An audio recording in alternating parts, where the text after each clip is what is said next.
Hi, this is David here at Highland Camper Vans, and welcome to this walk around handover video for the Apache 700. We're going to take you around the vehicle, show you the key functions and operations to get you all settled and ready for your first travels away. I would recommend maybe bookmarking this video, saving it to your device so you have it as a handy reference guide when you're out and about. So that's all left for me to say is please enjoy the video, and I hope you find it useful. Now we're going to take a look at your freshwater fill for the side of your Apache.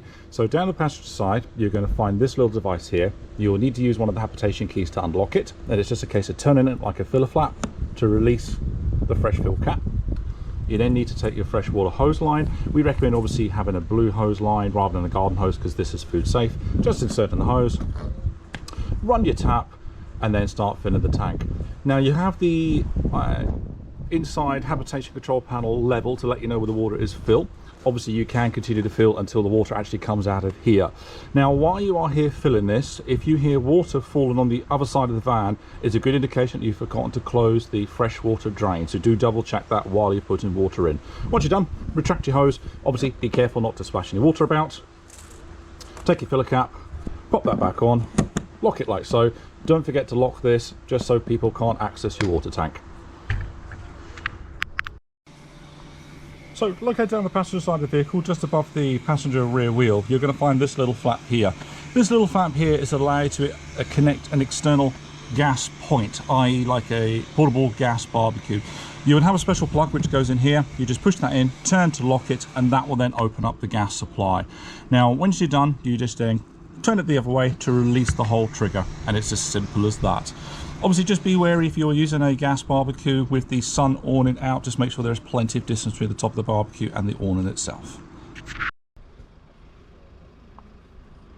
On the driver's side of your Apache, you are going to find this plug just here, and this is the external shower point for the van itself. Now you will need to go and retract your external shower. Now, this could be found in one of the cupboards or wherever you want to locate it. You take this end here and this inserts into this section here, like so. And then when you lock it off by just turning this device across like so. So this will turn the water off, this then turns the water to cold and then to hot like so.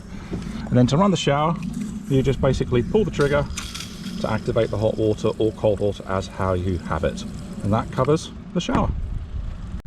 So located on the driver's side of the Apache, you're going to find this access flap. And this access flap here houses the chemical toilet unit, indicated just here. So to remove the chemical toilet when it's ready for emptying, we're going to lift this orange handle up and then we're going to pull the whole unit out, like so. So to empty the unit, you open this up, undo the cap. Now the cap also has a handy measuring guide for adding chemicals on board. Screw that back on. And so basically get to your chemical point, press the little pressure button, tip and squeeze and drain out the toilet itself.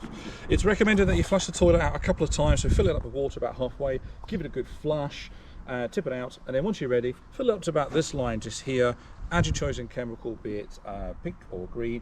Remember that most campsites now no longer take blue because it's not septic tank friendly, so always check in with your campsite, or you can buy the little pods which you can just drop straight in. So once you're ready to return the toilet, make sure this is pulled back across, slides back into the rail until you hear it click. Give it just a wiggle, make sure it's locked into place, but that then is the toilet back into position. Now it's worth noting that inside on the toilet there is a little access flap which allows waste to pass from the toilet into the unit itself. If that is open, you won't be able to remove the toilet. So if for some reason you're here and the toilet does not want to come out, just pop inside and check to make sure that the flap on the toilet itself is actually shut to make sure this will release.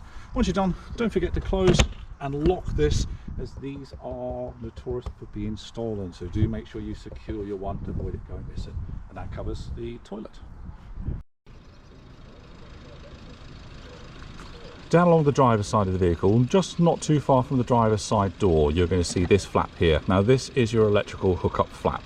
So if you want to plug your van in, whether at home or on a campsite or wherever it may be, and you want to get electrical energy to the vehicle, this is where you hook up to.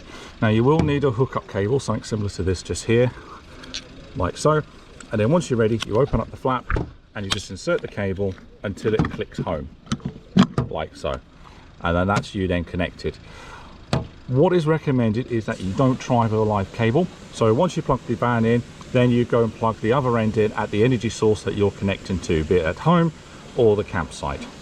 Once you're done and you're disconnected the van, it's a case of just reverse the process. So disconnect from energy source first and then remove the clip from your van. Don't forget to push this down firmly, otherwise this will open up when you drive along. Now what is good practice is when you are hooked up onto electric is do check the trip switch of the energy source. So if you're on a campsite, just check the fuse control box and make sure the trip switch is working. Don't leave your van to be the last line of defense, just check the energy source. Also, from time to time, do check the quality of your cable, so check if there are any nicks or tears, and if you see any elements of damage to the cable, replace the cable just for safety. Don't forget also that when your cable is laid out, don't leave it curled up. Make sure the cable is fully unfurled, as the cable can get hot, and if it's wrapped up in a bundle to look neat, the cable can potentially melt, and you don't want that to happen. And that covers electrical hookup. Down along the driver's side of the van, not too far from the electrical hookup point, you're going to see this large tap just here. This is the waste drain for your van. Now when you're ready to empty the waste tank, there is a tap to the side here which you just rotate, and that will open up the wasted drain. Now for winterization, it's recommended that you empty the waste tank and just leave this open, maybe take the vehicle for a little drive just to wash out the last of the water. Now we recommend that you empty your waste tank at recommended service points, normally at campsites or other service centers on the road. Once you're done, obviously for traveling purposes, just lock that back up and that's you good. So down on the passenger side, just behind the passenger front door, you are going to find the gas locker indicated just here. Now to access the locker, you're going to need this special key to undo the locks. Undo the two locks, then flip the panel up, and it will then lock into its locator up the top here. So you're carrying two gas bottles. So you have your main bottle and then your backup spare. And this is just a straightforward gas regulator. So on top of here, you would have the valve, which you obviously turn to open and close. It is indicated on the top there, but the threads of these do go the other way, which can sometimes be a bit confusing. You also have your safe system just here, which is this little bungle here. Now what can happen is if there's a rapid deceleration of the vehicle, something like that, this could possibly trigger. It's just a gas safe line. Now if that does happen and you're inside the vehicle and you're trying to get gas through and you've turned on the isolation taps, you've turned this on, you may just need to give this a little push just to engage the gas flow through the van. Now I do recommend when you travel just to turn the gas bottles off. It's just a safety precaution. And of course, likewise, if you are traveling on a ferry or on a rail train, you will need to make sure the gas circuits are all completely turned off. And that covers our gas side. Just behind the rear wheel on the driver's side, you're going to see this blue tap just here. This is your fresh water drain. So when you're winterizing your van and you want to empty the water tanks, or if you're traveling a distance and again need to empty the tanks for better fuel consumption, it's very straightforward. All you do is you turn the tap. This one's a bit stiff. There we go. And that then will empty up the fresh tank. Once you're done, it's just a case of just close the tap back off again, and that closes the tap. So located in the cupboard just below the television in the back of the van, you're going to see this little valve. Now this is the drain valve for the boiler. Now at the moment you can see that the valve is in the closed position, which allows water to pass through from the boiler through the water system. Now as part of your winterization, or if it's going to be particularly cold outside, you do need to drain the water out of the boiler, and that's very straightforward. Lift this into the open position. Water will then start to drain out of the boiler and through to the bottom of the van. It's recommended you leave this tap open as part of your winter drain down. This is obviously to make sure that any outstanding moisture is released through the bottom of the vehicle itself. When you come to use the van again and you're filling with fresh water, if you're noticing water puddling on the floor under the van, it's probably because you've forgotten to shut this valve back off again. So just open the cupboard and just double check that the valve is in this closed position just here, and that covers the drain valve. So located in the upper locker cover just above the driver's seat, you are going to find the Sergeant distribution board. So this houses all the fuses for your vehicle, as well as your safety trip switches, just located here with the tester switch button too. Now when you're on electrical hookup, it's definitely recommended to make sure you test your system to make sure that it is working and it is tripping correctly. If you have an issue with the fuses, then they are all labeled to let you know which fuse is doing which on what circuit. Hide onto the side here is the solar controller for the roof solar system. This just operates in the background and doesn't need any specific attention at all. And that there covers the distribution panel. Now we're going to take a look at the gas rings on your cooker. So before you use the gas rings, you do need to make sure your gas supply is turned on and the appropriate isolator tap is also open to allow the gas flow. So you have 4 rings on here. The ring at the back is for electrical hookup and is a hot plate, and then you have 3 gas rings like so. So to turn on the gas rings, which is indicated on the control device just here, which ring it is, it's push, turn, and then click to action the gas ring. Give it a few seconds to let the ring warm. And that's that one there, and then one at the back, and then your final one like so. Now once you're finished with your cooking, don't forget to turn all your gas rings back off again like so. It's not a bad practice, just have a quick listen to see if you can hear any gas. That's all good, so we know that everything is all switched off, as it were. Okay, and with the glass cover at the back, don't forget, if you have been cooking, you want to give the rings here about 10 minutes to cool down before shutting the glass cover down. The reason for that is you don't want any damage to occur to the glass with it being too hot on the rings. And that there covers your hot rings. Now we're going to take a look at the grill on your cooker. So again, like the gas rings, you need to make sure that the gas supply is on and the isolator taps is open to allow you to use your cooker and grill. So the grill is operated by this turn ring just here. So we turn the ring to ignite, put the gas on, and then hit the igniter, hold it in for a few seconds just to allow the thermocouple to warm, and then we can release. And that there allows us to use the grill on our cooker. Once we're done, just close that off, and that there is the gas now off. And if you have been cooking for a wee moment, don't shut the door straight away. Allow the grill to cool down first before putting this back up. And that covers our grill. Moving on to the oven of your cooker setup. Again, obviously before using the oven, make sure your gas is on and you have the isolator tap on as well. Now the oven is the final ring, final 3, 2, 1. So moving on to the oven. So before using the oven, again, just make sure that the gas supply is switched on. The appropriate isolator tap is also open. On the control panel on the front of the cooker, the far right knob is for the oven, and we like this very much like what we do with the gas rings. We turn the oven on for the gas, push it in, and then press the igniter. Hold it in for a few seconds to allow the thermocouplers to warm, and then that turns our oven on. Now once we're done, we just obviously turn the gas flow off. Oven will go out like so. Now with the oven you can leave the door closed to cool, but it's not a bad idea to leave the oven to a slightly raised position like so, just to allow it to ventilate. So located right at the very bottom of the oven is this wee flap just here. If we open up this flap, we are going to see our 2 isolation valves for the gas circuit.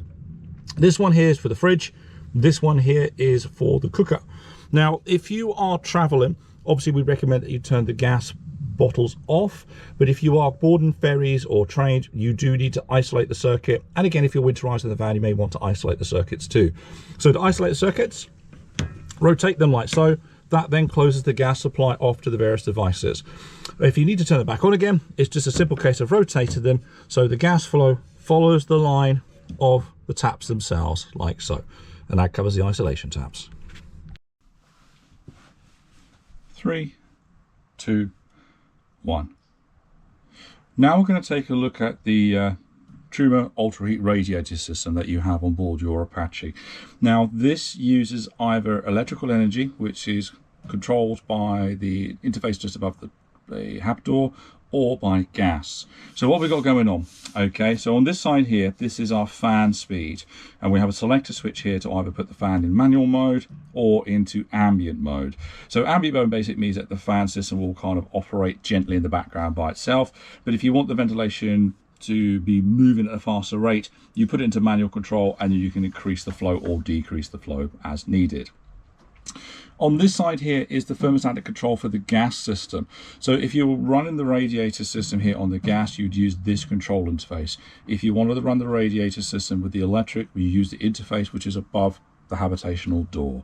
So to turn the gas on, this has a self-igniter. It's a case of just turning this around you'll hear the system fire. You do have a little pilot window just down here so you can keep an eye on the flame. This will engage after a few moments once it gets itself ignited. We can then control the flow of the air on this here, so increase the airflow or decrease the airflow as we need it to. As I said, you have the ambient mode, so this will just allow the reheating system kind of do its own thing, as it were. So that's it there, that's it ignited. So as I said, you've got the pilot window down there if you want to check the flame, and that then is running heating. So this here controls the thermostat for the gas side of it, and again, putting the airflow on gets things moving about quickly, or if I've got the ambient mode, and it kind of operates about 3 as it needs to. So turning the gas system off is just a case of rotate this all the way around, make sure that is fully turned off, and there's no harm to check there to see if the pilot light has gone out, as it were. If you run on the electric, it is, as I said, controlled by the interface just above the door, which I'll cover in another part of this video, and that covers the true heating system.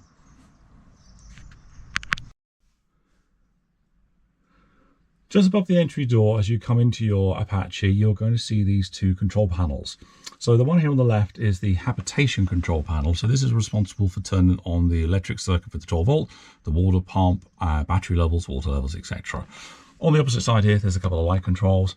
And then you have the Ultra Store, which is the gas boiler for the hot water, and then the Ultra Heat, the electric control system. So in another part of this video, we will talk about the radiator, which is just down here, which already has on board the gas thermostatic controller. But if you're running this on electric, it's operated from here. You still need to turn on the fans on the radiator unit itself, but the actual thermostat is operated on this device. So let's start with the HAP control panel. So to power the HAP control panel, we press the power button like so, and this will now illuminate on board. So to turn our water pump on, to run water, we press this button here, that turns our water pump on. It's not unusual to hear the water pump partly prime. When you turn it on, you may hear a little sort of chuck noise, which is quite common behavior. It's just the water pump priming the water through the system, so that's absolutely fine. Auxiliary, we'll put on the auxiliary lighting for the outside of the vehicle for you. Then down here we have our 2 battery controllers. So we have leisure battery system and we have vehicle battery system. So we can switch between the 2 modes if we need to. For the leisure battery load, we can switch to the vehicle battery and vice versa. To check the battery levels, we just press the hold button down, and then that will give us our battery levels. And again, vehicle battery, we'll press the battery here and that will then give us the levels for the batteries, like so. And then here we have our freshwater tank. So we press this here because indication of freshwater tank, about 25%. And then our wastewater, or grey water if you like. So this is water that is being drained through the kitchen sink, vanity sink, and the shower, but does not cover the toilet. The toilet has its own level system. And this lets us see all our levels. So to power the system down when we're done, obviously we can turn the water pump off, and then we can turn this off here to switch off the entire panel like so. So let's move over to the Ultra Store. So the Ultra Store is the gas water boiler. So it's very simple to use. You've got your thermostat control located here, and then we have our switch to turn on the gas like so. So you see a little green light. Okay, you may sometimes hear a little click coming from the boiler, let you know it's arming, and then this just here is to let you know that the system is warming itself up. Now, traditionally, the gas water heater can take about 20 to 25 minutes to fully go warm. Now, if you see a little red light come up in here, that's just to let you know there's an interrupt. So what you may need to do there is just turn everything off, restart again, and just see if that little red light has gone out. If it persists, it would hit that may be a issue with the Ultra Store system. In that case there, I'd recommend you reach out to an NCC proof workshop for guidance. So as we mentioned earlier, this Ultra Heat here is the electric thermostat for the boiler, sorry, for the radiator system inside your Apache. Now, as we mentioned, on top of the radiator here is the gas thermostat, but if we're running on electric, we are using this thermostat just here. So we have 3 modes. We would have a 2000 watt mode, a low 500 and a low 1000 watt mode. So we would pick what mode we want. We would then select the temperature that we want to set at. About 23 degrees is about 8, between 6 to 8. So I would recommend probably start at 7 and take it from there. Now, if this is on, then the little green light, very similar to what you see on the Ultra Store, will light here to let you know the system's on at the moment. And then to switch the system off is just rotate it back to here. And that covers the heating control panels for the Ultra Heat and also your habitation control panel. Hiding inside the wardrobe cupboard, you're going to see these two switches, which have been labelled by a previous owner as heater and water. So what these switches are is for, as you probably would guess, the heater system and for the water heater system. So this should be in the on position when the heater system needs to be used either in gas mode or electric mode. When you have electrical pass-through, you'll see this here light up to let you know it's actually got electrical pass-through coming in. The water heater here, this switch is to turn the electric side of the water heater on. Now, if you may remember part of this video, the gas interface for the water heater is next to the control panel for the habitation, which is above the passenger door. But if we wanted to run the water heater in an electric mode, we basically need to turn this switch on here, and that puts it into electric mode. And this covers these two switches in the wardrobe unit. 3, 2, 1. So now we're just going to quickly cover the kitchen sink for you. So your faucet controller is just here. You have a twist handle like so to move the tap about, and then on the tap itself you have hot and cold water. So to use the tap, it's very straightforward. Make sure the water pump is on with the HAB control panel and you've got plenty of water in the fresh tank. It's just a case of raise the faucet control, water will come on, and then turn it to the side for hot, turn it to the side for cold water, and then once you're done, just switch the control down, and that then will turn the water off. The sink will then drain into your waste tank, which you can then empty at a later stage, and that covers the kitchen sink. Now we're going to have a look inside the vanity sink in the shower in your Apache. This is just much like the kitchen sink, which you'll see in another part of this video. The water comes through the faucet. Don't forget to make sure that you've got the water pump switched on, or else the taps aren't going to work. And obviously make sure you have an adequate supply of water on hand. So it's a case of angling the tap, using the faucet control, and then cold water or hot water like so. And then once we're done, we'll just shut the tap back off. And that is that. And the water then will drain into our grey tank, which we can drain at a later stage. The shower works in basically the same fashion. So you have the shower head at the top here, and then down here is the faucet control for the shower. So we turn the faucet on, the shower will operate, and then we just adjust the flow of the water with hot or cold to suit ourselves. And then once we're done, we close the shower off, and again the water there will drain into the waste tank for drainage later. So we are now going to have a look at the Thetford chemical toilet, which is located just onto the side of the bathroom. So to use the toilet, it's fairly straightforward. We need to make sure that we have the 12-volt system on, because this is an electronic flush control.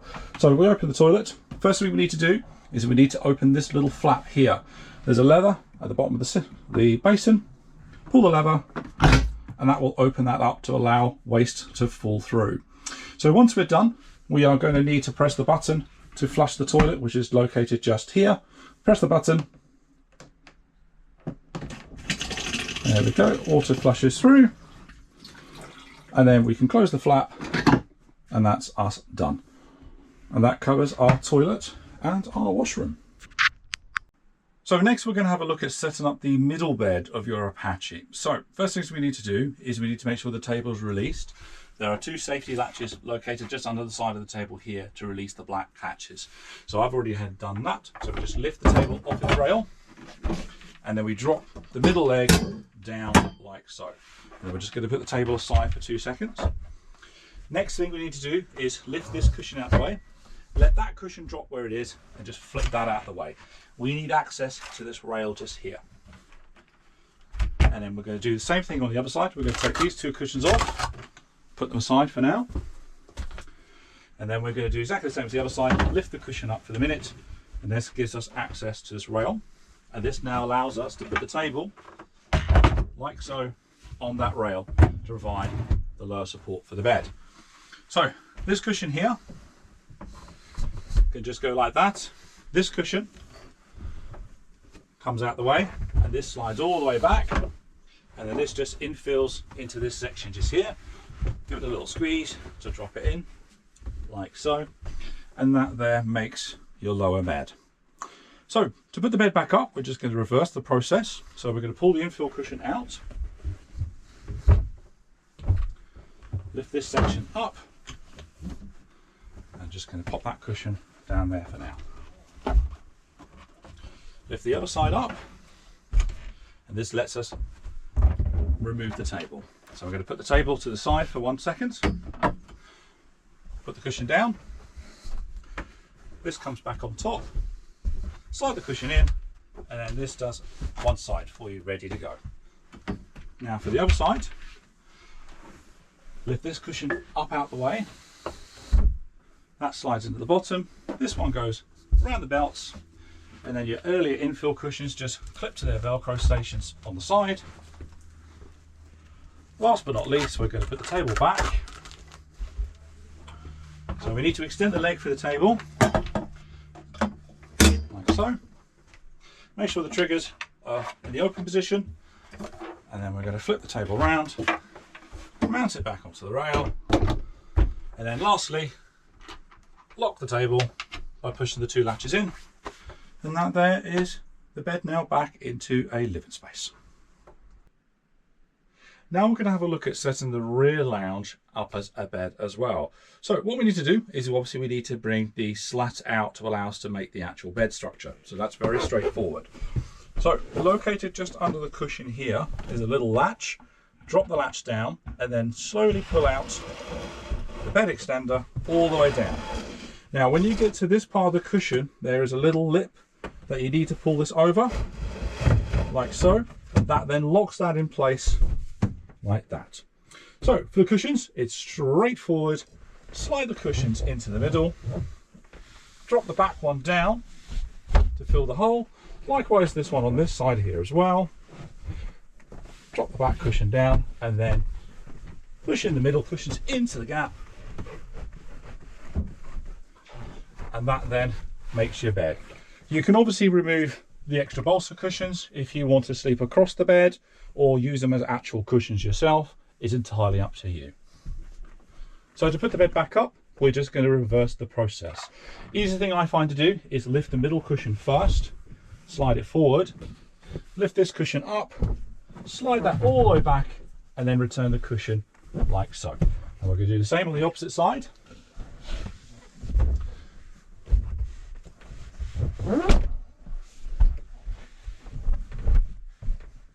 Now we're ready to put the frame back into place.